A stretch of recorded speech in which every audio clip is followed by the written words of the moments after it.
Real quickly, we'll do number 3 here, which is really the bread and butter of statistics, where they're taking two variables and comparing them and statistically saying something about them. So in this one, we have 13 gentlemen, and they're looking at their height versus their feet, and they're trying to see if taller people have longer feet, is essentially. If we're looking for eventually a positive correlation, because we think the taller people will have larger feet, and then we're also looking to predict, if we knew a certain person's height, what the length of their foot would be. So with this one, what you do first is go to your calculator, go to the stat part of your calculator, and go to edit and enter all your data. So I did that. I went stat, I went edit, and then I put in L1, all of the data for height, and L2, all the data for foot length. And that takes a little while. You should do that right now. And then once you have that, then what we're going to do is we're going to calculate the product moment coefficient. So before you do that, you probably should go second catalog and scroll down to diagnostic on. Now there's a shortcut. You can go x to the negative 1 power. See the green D? If you push that D, it brings you down to the D's. It's a little shortcut.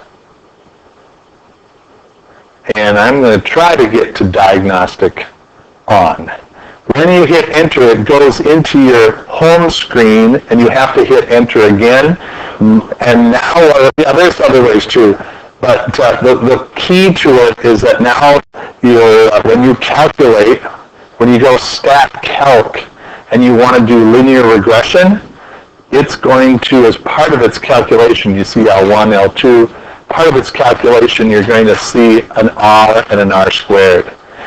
R squared is the, what do you call that again? Correlation. The R squared is the coefficient. We're calling R, we'll square root of that, the product moment, R.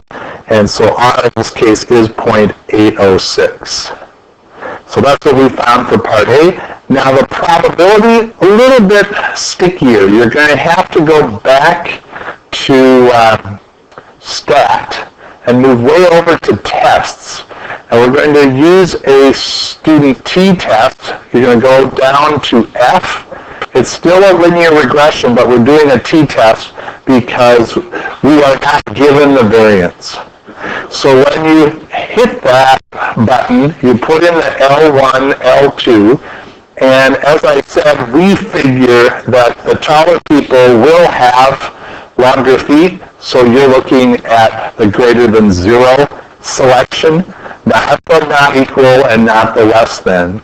The less than would be a negative correlation. We're looking at a positive correlation. We think that's what that one means.